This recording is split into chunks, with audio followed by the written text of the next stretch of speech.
네, 안녕하세요. 유희쌤입니다. 오늘은 물질의 특성 중에 끓는 점에 대한 내용 살펴보도록 하겠습니다. 자, 먼저 이제 끓는 점이란 무엇인가 정의부터 살펴보도록 할 건데요. 자, 여러분 사실 끓는 점은 다 알고 있죠? 어떤 물질이 액체에서 기체로 이제 끓는 그때의 온도를 우리가 끓는 점이라고 합니다.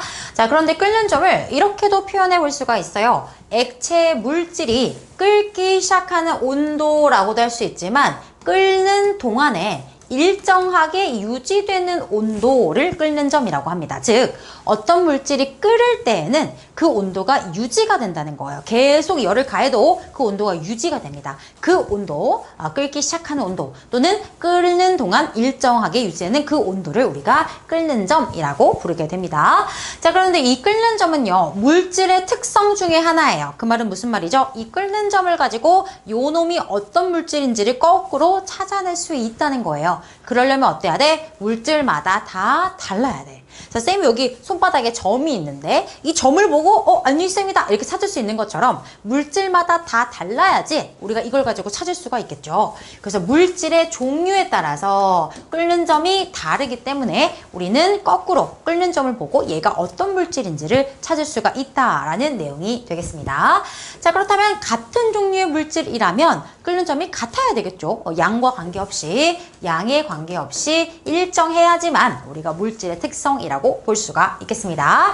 자, 가열 곡선을 한번 그려보도록 할 건데요. X축이 뭐냐면 가열 시간이에요. 그러니까 계속 이제 가열을 하면서 1분, 2분, 3분, 4분, 5분, 6분 쭉 가열을 하면서 물질의 온도를 측정했던 겁니다. 자, 그랬더니 어떻게 됐어? 실온 뭐 한 25도에서 시작을 해볼게요. 실험실 온도가 25도라고 하면 얘가 이렇게 쭉 올라가다가 끓는 점에 도달하면 그때부터는 어때요? 가열을 해도 온도가 변하지 않더라. 이건 우리가 이제 뭐 상태 변화할 때 공부를 했었던 건데요. 이제 액체가 기체로 기화되면서 기화열을 흡수해 가기 때문에, 그지? 기화열이 흡수해 가기 때문에 열을 가해도 온도가 안 변한다는 거죠. 자, 그때 이제 요 일정하게 유지되는 이 온도를 우리가 끓는 점이라고 부르게 됩니다. 자, 예를 들어서 에탄올, 우리가 알콜 램프에 넣어서 사용하는 에탄올을 오래 끓는 점은 78도 정도가 됩니다. 자, 그런데 에탄올의 형제이지만 약간 타락한 형제? 약간 메탄올이 있는데요. 쌤이 왜 타락한 형제라고 했냐면 에탄올과 메탄올은 사실 이제 원자 구조로 보면은 이제 원자들의 구성으로 보면 거의 비슷하거든요. 크게 다른 게 없는데 특성은 굉장히 달라요. 그러니까 이 에탄올은 우리가 술에도 들어가잖아요. 근데 메탄올은 조금만 먹어도 실명을 하거나 죽을 수 있어. 굉장히 이제 독성이 강한데요. 이 메탄올은 끓는 점이 한 65도 정도 됩니다. 이렇게 해서 우리가 A 물질과 B 물질이 있는데 하나는 에탄올이고 하나는 메탄올이야. 그러면 A와 B의 끓는 점을 보고 끓는 점이 서로 다르니까 이걸 보고 A가 에탄올, B가 메탄올 이렇게 찾아줄 수가 있다는 거예요.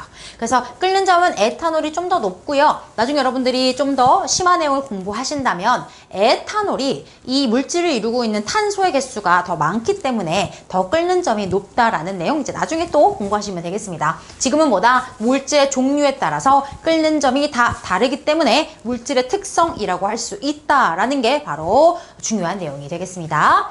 자, 그런데 같은 종류의 물질이어도 양과 관계없다라고 했잖아요. 이게 무슨 말이냐면 우리가 라면 먹으려고 물을 끓였어요. 그러면 물이 이제 100도에서 끓는단 말이에요. 근데 갑자기 친구가 와가지고 나도 배고파, 나도 먹을래. 그래서 그래? 그럼 2인분 끓일게 해가지고 물을 더 추가했어. 그러면 물이 어때요? 양이 늘어났는데 물은 그래도 몇 도에서 끓어? 무조건 100도에서 끓어. 무조건 100도에서 끓는데 양이 많아졌으니까 시간이 오래 걸릴 뿐이에요. 이해됐어? 그래서 어때요? 이렇게 끓는 점은 동일하게 물이라고 해볼까? 물이라고 하면은 물은 무조건 100도에서 끓는 거예요. 그런데 양이 2배가 되면 끓는 점은 그대로 100도지만 이 끓는 점에 도달하는 요 시간이 길어진다는 거죠. 그래서 이런 식으로 그래프가 나오게 돼. 여기는 이제 똑같습니다. 이렇게 되겠죠? 그래서 이렇게 그래프가 나오면 끓는 점이 같으니까 같은 물질이구나. 대신에 끓는 점에 가는 이 시간이 오래 걸린 요 녀석이 양이 더 많구나라는 걸 알 수가 있는 거죠. 빨간색은 10ml, 파란색은 5ml라고 했을 때 양이 많으면 끓는 점은 변화 없지만 끓는 점에 도달하는 그 시간이 오래 걸린다라는 내용까지 보시면 되겠습니다. 자, 이제 가열곡선 보면서 해석을 좀 해보도록 할게요. 자, 이 가열곡선이 나왔으니까 이 그림을 보고 끓는 점을 비교해 볼 수가 있겠죠. 자, 얘는 A가 끓는 점이 이제 요 정도 될 거고요. B는 여기, C는 여기, D는 이제 여기가 되겠네요. 그럼 뭐가 제일 높아요? 끓는 점은 A가 가장 높고 B랑 C는 지금 끓는 점이 동일합니다. 그리고 D 순서대로 구분할 수가 있겠고요. 아, B랑 C랑 지금 어때요? 끓는 점이 같다는 것은 같은 물질이라는 거고 대신에 B는 시간이 요만큼 걸렸는데 C는 시간이 이만큼 걸렸으니까 C가 양이 더 많았구나라는 것도 알 수가 있습니다. 자, 그리고 또 하나 가끔씩 그래프에서 이런 놈이 나오기도 해요. 이렇게 돼 있는 애, 이런 애들. 자, 이런 애들은 지금 뭐예요? 이게 평평한 곳에 아직 도달을 못했어. 그 말은 아직 끓는 점에 도달을 못한 거야. 그러니까 끓는 점 엄청 높다는 거야. 이런 경우에 끓는 점이 지금 2가 제일 높은 거예요. 알겠죠? 이런 애도 가끔 나오기 때문에 공부해 주셔야 되겠습니다. 자, 그래서 가열곡선을 가지고 끓는 점을 비교하는 연습까지 해봤고요. 자, 그런데 이 끓는 점이 압력의 영향을 받아요. 압력에. 그래서 외부 압력이 높으면 어떻게 되느냐? 끓는 점도 같이 높아지거든요. 자, 왜냐면 예를 들어서 이제 우리가 물을 끓인다라고 해볼게요. 자, 물 분자들이 이렇게 있어. 물 분자들이 이렇게 있는데 물 분자들은 손에 손 잡고 이렇게 붙어 있단 말이에요. 여러분 이 노래 모르시겠지 이제? 이제 우리 옛날에 이제 나도 잘 모르긴 하지만 이렇게 손에 손을 잡고 있단 말이에요. 근데 이제 열을 받아. 이제 열을 받으면 불꽃입니다. 열을 받으면 이 손을 잡고 있다가 이 손을 놔버리고 평 나가버린단 말이야. 이렇게 평 나가는 게 이제 끌어나가는 거예요. 그죠? 그런데 외부 압력이 높아. 그러니까 보통은 이 외부 압력이 대기압 1기압이거든요. 그러니까 1기압에서의 이제 끓는 점을 우리가 다루는 건데 외부 압력이 이렇게 높아져. 그럼 밖에서 누르는 힘이 세지거든요. 그럼 이 녀석이 손 잡고 있던 거를 놔 이제 난 나갈 거야 했는데 밖에서 막 눌러 밖에서. 그럼 얘가 나가기가 어려워요. 밖에서 막 누르니까. 그러면 어때요? 이거를 더 뚫고 나가야 되기 때문에 열을 더 모아가지고 더 높은 온도가 돼야지만 나갈 수 있단 말이야. 이해돼? 그러니까 더 높은 온도에서 끓는다는 거야. 더 높은 온도에서. 그러니까 끓는 점이 높아진다는 거죠. 이런 게 바로 예시로 압력밥솥입니다. 압력밥솥 압력이 강하기 때문에 어때요? 끓는 점이 높아요. 그러면 어때? 물이 100도에서 원래 끓잖아. 100도에서 끓으면 더 이상 온도가 안 올라가. 근데 얘는 어때? 압력을 높이니까 끓는 점이 높아졌으니까 물이 100도보다 이상으로 더 올라갈 수 있단 말이에요. 그러니까 밥이 더 많은 열을 받아서 더 맛있게 지어진다는 거죠. 자, 그런데 반대로 이제 외부 압력이 낮으면 이 누르는 힘이 평상시에 1기압인데 1기압보다 더 낮아졌어.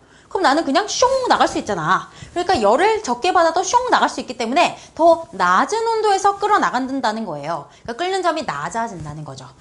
이제 산에서 밥 짓기가 나왔는데 우리 선생님의 부모님 세대 정도에서는 산에서 취사가 가능해가지고 등산 갈 때 막 버너랑 이제 코펠 이런 거 다 가져가가지고 고기도 구워 먹고 밥도 해 먹고 그렇게 하셨대요. 나는 아니야. 우리 윗세대에서. 근데 이제 산 위에 올라가면 어때? 여러분 산 위에 올라가면 압력이 높아 낮아. 높다고 하는 친구들이 많은데 산 위에 가면 공기가 없어. 그래서 고산지대 가면 숨쉬기가 어려워가지고 산소통 외우고 가잖아. 그러니까 산 위에 올라가면 공기가 별로 없기 때문에 기압이 낮아요. 공기 별로 없어요. 공기는 중력 때문에 다 아래쪽에 있단 말이야. 그러니까 기압이 낮으니까 얘네들이 어때요? 평평평 잘 끓어. 그래가지고 끓는 점이 낮아져가지고 물이 100도가 안 돼도 이제 끓어버린단 말이야. 그 말은 무슨 말이야? 물이 뭔 짓을 해도 100도까지를 못 가. 왜냐면 여러분 끓을 때 온도가 더 이상 안 올라가잖아. 그치? 그러니까 100도까지 열의 온도가 올라갈 수가 없는 거예요. 그러니까 밥을 줘야 되는데 이 쌀알이 받는 열이 100도보다 항상 언더야. 100도만큼 못 받아 열을. 더 적게 받아. 그러니까 밥이 잘 익겠어 안 익겠어? 안 익는 거죠. 산 위에서 밥을 지으면 설 익는다. 왜? 압력이 낮아서 끓는 점이 낮기 때문에 물의 온도가 낮게 유지된단 말이야. 그래서 설 익는다라는 거고요. 자, 그 다음에 이런 실험 하나 갖고 왔는데요. 이게 뭐냐면요. 이게 플라스크에다가 이제 마개를 딱 막고 물을 끓여요. 물을 끓여. 그러면 이 플라스크 안에 뜨거운 이제 이 압력의 그 고온 압력의 이제 수증기들이 막 이제 생기겠죠. 물을 끓였으니까 이 고온 고압의 수증기들이 막 생겨가지고 여기 막 이제 수증기 기체가 많이 모여 있겠죠. 그래서 충돌을 많이 하면서 압력이 굉장히 높은 상태예요. 그런 상태에서 이제 막 끓었으니까 이제 100도 정도 됐겠죠. 100도에서 이제 수증기를 이제 물을 끓여서 수증기를 만들었는데 찬물을 부으면 온도가 내려가겠죠. 100도보다 내려간단 말이야. 근데 여기서 다시 보글보글보글 끓어요. 왜 그럴까? 왜 그럴까? 자, 여기에 굉장히 뜨겁고 많은 수증기 기체가 막 모여 있었단 말이야. 그 말이 무슨 말이야? 압력이 높았단 말이야. 근데 찬물을 딱 끼얹는 순간 이 뜨거웠던 수증기들이 물로 다시 내려가. 물로 내려가면서 기체들이 확 사라져 버려. 뜨거운 수증기 기체가 물이 돼 버리니까. 그럼 물이 되면서 이 기체들이 사라지니까 요 안에 압력이 어떻게 되겠어요? 낮아지는 거죠. 수증기 기체들이 사라지니까 압력이 확 낮아져. 그럼 어떻게 돼? 압력이 낮아지면 끓는 점이 낮아져서 100도보다도 낮지만 끓을 수 있다는 거예요. 이해되세요? 그래서 여기는 우리가 아까 전에 뚜껑을 딱 닫고 막 끓였기 때문에 아주 고온 이제 수증기, 고압의 수증기가 막 생겨 있는 상태였는데 찬물을 끼얹는 순간 뜨거웠던 이 고온 고압의 수증기들이 다 액체, 물로 돼버리면서 압력이 확 줄어들어 끓는 점도 낮아지면서 100도보다 온도가 낮지만 끓을 수 있다라는 내용까지 이해해 보시면 되겠습니다. 됐죠? 자, 그 다음 이제 녹는 점, 어는 점인데요. 녹는 점은 이제 얼어있던 고체가 액체로 녹는 점을 말하는 거고, 거꾸로 어는 점은 액체가 고체로 얻는 거죠. 이게 좀 같은 말이죠. 고체가 액체 되냐, 액체가 고체 되냐, 요건데. 자, 물질이 녹는 동안 또는 어는 동안 여기서도 어떻다? 온도가 일정하게 유지가 된다라는 거죠. 왜냐면, 응고열 또는 융해열의 이제 영향으로 온도가 일정하다는 거죠. 근데 얘도 어떻다? 물질의 종류에 따라 다 다르고, 양에는 관계없기 때문에 물질의 특성이다 라는 거고요.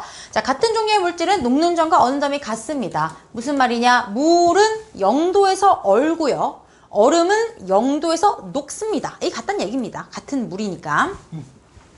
자, 그러면 이제 얘가 어떤 이제 고체 물질의 이제 가열 곡선이다라고 한다면 이 고체 물질이 어떻게 되죠? 여기서 고체가 온도가 변하니까 상태 변화, 액체가 되었고, 이 액체를 가열하고 냉각했다가 다시 냉각하니까 액체가 고체로 응고되면서 온도가 일정하게 유지가 됐고 다시 고체가 된 거죠. 자, 그랬을 때 이 고체, 액체 이렇게 녹아내리는 요 지점 뭐죠? 녹는 점과 어는 점은 동일하다라는 내용이 되겠습니다. 그래서 가에는 고체만 존재할 거고 나에는 고 플러스 액 존재할 거고 다에는 액체 존재하다가 다시 액체가 고체로 변하고 고체가 되게 되는데 이렇게 녹는 점과 어는 점이 같은 물질이라면 동일하다라는 내용까지 보시면 되겠습니다.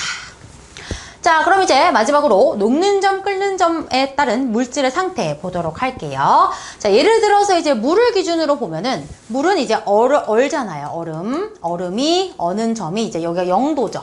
그러니까 0도보다 내려가면은 고체로 존재하는 거고요. 0도에서 100도 사이에서는 액체, 물로 존재하다가 100도보다 고온으로 가면은 다 끓어가지고 기체, 수증기가 되겠죠.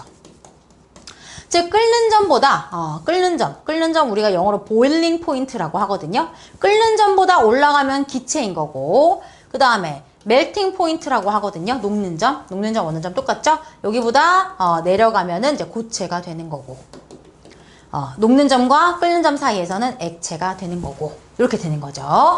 자, 근데 이게 이제 물질마다 다 다르잖아요. 녹는 점, 끓는 점이 다 다르니까 해당 온도에서 이 상태를 물어보면 우리가 이제 다 다르게 해석을 해줘야 된단 말이에요. 근데 조심해야 될 게 뭐냐면 0도에서 녹고 100도에서 끓는 얘가 사실 물이잖아요. 우리가 너무 물에 익숙해 있어요. 물에 너무 이제 익숙해 있기 때문에 마치 마이너스 50도에는 다 얼어 있을 것만 같고 100도를 넘었으면 다 끓어서 기체일 것만 같은 그런 우리의 머릿속에 어떤 고정관념이 있단 말이에요. 그걸 조심하셔야 돼. 알겠지? 자, 녹는 점보다 낮으면 이제 고체 상태인 거고, 녹는 점, 끓는 점 사이면 액체 상태인 거고, 끓는 점보다 높으면 기체 상태이다 라고 볼 수가 있겠습니다.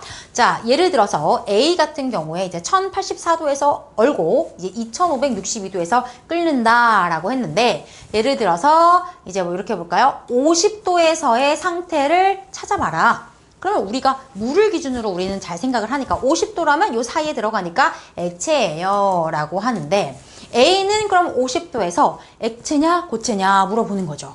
그럼 얘는 어때요? 50도는 녹는 점보다도 낮잖아. 그치? 이렇게 수직선으로 봤을 때 1084도보다 낮아. 1084도에서 이미 얼었어. 그럼 50도면 당연히 얼어있겠지. 그러니까 A는 이제 고체로 존재합니다. 이렇게 이제 판단을 하는 거죠. 자, B 같은 경우는 마이너스 210에서 이미 이제 녹았고, 마이너스 195.8만 넘으면 무조건 기체야, 무조건 기체. 영하의 온도에서도 기체로 존재한단 말이야. 그럼 50도면 얘는 무조건 기체로 존재하는 거예요. 이해되세요? 근데 이게 이제 또 헷갈려. 헷갈리면은 어떻게 하면 되냐? 이렇게 하면 돼, 이렇게. 자, 봐봐. 기체, 액체 이렇게 하라 했잖아. 지금 얘 B 같은 경우에 녹는 점, 여기가 녹는 점이 마이너스 210도야. 그지? 그 다음에 끓는 점이 마이너스 195.8도야. 근데 지금 우리의 해당 온도는 50도니까 여기지. 50도는 여기 훨씬 위잖아? 그러면 기체로 존재한다. 이렇게 푸셔도 되는 거예요. 그래서 헷갈리시는 분들은 수직선을 빨리 그려서 하는 게 더 빠를 수도 있어요. 그래서 여기 지금 녹는 점이 아래로 가야 돼. 일부러 이걸 또 이렇게 녹는 점을 꼭 위에 준다. 녹는 점을 여기 아래로 주고 끓는 점을 위에다가 쓴 다음에 기액고 쓴 다음에 판단하시면 돼요. 자, D도 한번 해볼게요. D도 헷갈리면은 그냥 빨리 수직선을 그려. 그리고 마이너스 38.8 어는 점이고 끓는 점 356.6이지. 기액고 이렇게 써놔.